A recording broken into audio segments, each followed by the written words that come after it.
As the church, if we're going to steward the gospel to all nations, we have to first and foremost remember that the gospel came out of Israel. It came out of Jerusalem.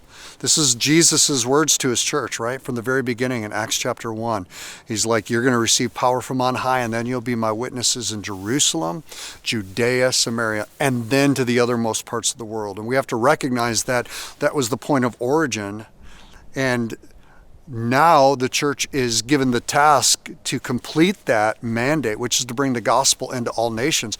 But at the same time, not forget that Romans 1 is very clear that this gospel is the power of God unto salvation to the Jew first, and then to the Greek, and then to the barbarian, and then even beyond that place. And so while we are finishing the task of the Great Commission, which we carry responsibility for, Jesus called the church to go.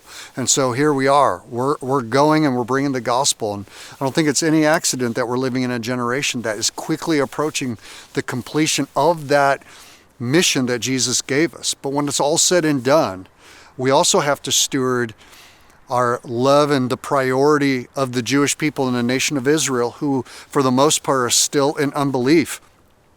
And understand at the end of the age, God has his eye on Israel. And the gospel that went from Jerusalem to the nations ultimately is going to come from the nations back to Israel and back to Judea and Jerusalem.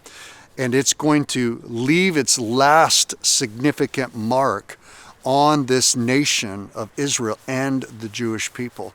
So there needs to be a real sobriety in our hearts as the church that's made up primarily of Gentiles, that we owe a huge debt to the Jewish people. We receive the gospel from them, and it's our responsibility to do the full work of bringing it into all the nations as a light to the nations, so that we can bring it back to the epicenter that Jesus said he's returning to, and that he's going to pull back the veil from the eyes of the Jewish people so that they can believe. And that's going to happen through the church.